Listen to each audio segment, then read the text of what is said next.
Bonjour et bienvenue dans Un jour un comics, l'émission qui vous présente un comics par jour, une nouveauté, un comics qui fait l'actualité, un comics tout frais, tout chaud, tout beau. Aujourd'hui nous allons parler de la réédition de Spider-Man 1982 en intégrale avec cette très jolie couverture et la promesse de lire des jolies choses puisque c'est notamment signé Roger Stern au scénario et John Romita Jr. et oui déjà lui en 1982 au dessin avec un style qui était celui de son père à l'époque, tout en rondeur. Il n'avait pas encore pris ce chemin, vous savez, à la fin des années 80 où ses dessins sont devenus de plus en plus anguleux et de plus en plus soignés.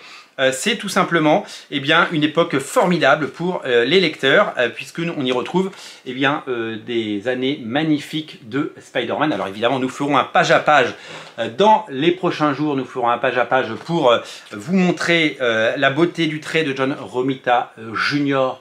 Notamment et l'excellent travail avec le personnage de Black Cat, le souvenir de Gwen Stacy, mais aussi des personnages absolument immanquables et des épisodes totalement cultes que j'ai eu le plaisir de découvrir dans Strange.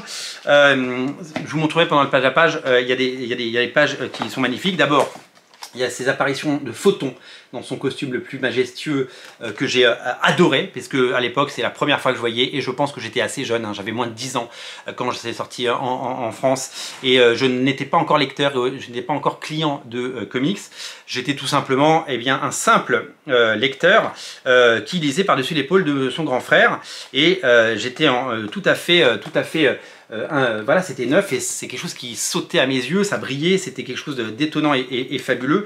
Et donc c'est vraiment des souvenirs intenses de voir ces épisodes parce que quand je les ai reparcourus évidemment, je me suis dit mais il faut absolument qu'on retrouve ça. Donc découvrir un personnage comme Photon, découvrir ce Spider-Man qui était magnifique et découvrir l'ensemble de ces comics avec ces couvertures mythiques, ça a été pour moi une révélation et depuis j'ai commencé à en acheter parce que vous le savez j'ai commencé par Titan et je vous l'avais dit plusieurs fois et après j'ai évidemment été happé et ça fait plus de 30 ans que c'est ma passion. Donc ces épisodes ils ont été publiés certainement au milieu des années 80 en France. Pour moi ce sont des épisodes cultissimes. Ce sont des épisodes absolument fabuleux qui ont une histoire. Regardez-moi ces pages, regardez-moi ça comme c'est beau. Alors il faut que je reste plus longtemps sur les pages parce qu'il paraît que je vais trop vite et je suis désolé d'aller trop vite parce que c'est pas le but. Le but il est vraiment de montrer tout l'enthousiasme et toute la passion que j'ai. Voilà, c'est la double page que je cherchais. Et on la regardera en propre. Cette page là avec la tarentule. D'abord j'adorais ce personnage de la tarentule comme vous pouvez voir ici. Je pensais que c'était un personnage qui faisait partie des meubles. Je pensais que c'était un personnage qu'on allait revoir 100 fois, sauf que je crois qu'on l'a vu une fois dans les années 80 et c'était dans cet épisode de Spider-Man publié dans Strange. Aujourd'hui revoir ça, j'ai eu une émotion folle, ça a rappelé des souvenirs, ça a ouvert le cartable aux souvenirs, ça m'a fait l'effet d'une vraie Madeleine, vous connaissez l'expression. Et d'avoir ces poses iconiques et fabuleuses et ce combat épique magnifiquement découpé et dessiné, ça a été tout simplement une révélation pour moi et ça a été tout simplement quelque chose qui a marqué mes esprits. Je me souviens avoir avec du papier à décalquer, je me souviens avoir pris ces dessins et de les avoir redessinés 100 fois parce que je voulais savoir comment c'était fait et ma passion pour le dessin évidemment a été très largement nourrie avec ces pages. Voilà, ça a marqué mon esprit au fer rouge et à tout jamais. Et donc c'est quelque chose pour moi de très important. Aux manettes, donc je l'ai dit, de cette intégrale, nous avons Roger Stern au scénario bien sûr. On est en 1982 avec Jan Strad qui a dû faire je pense un annual. Au dessin on a John Romita Jr, on a Pablo Marcos, je ne sais pas qui est Pablo Marcos mais par contre on a le fantastique Rick Leonardi qui a fait les heures joyeuses, l'happy hour des X-Men bien sûr, un dessinateur qu'on a toujours aimé avec plein d'encreurs comme John Romita Jr, Bob Vilasek, Dan Green ou encore John Romita Senior, voilà, le papa qui est venu ancrer le fils. Ils ont longtemps collaboré ensemble, ils ont fait plein de choses magnifiques.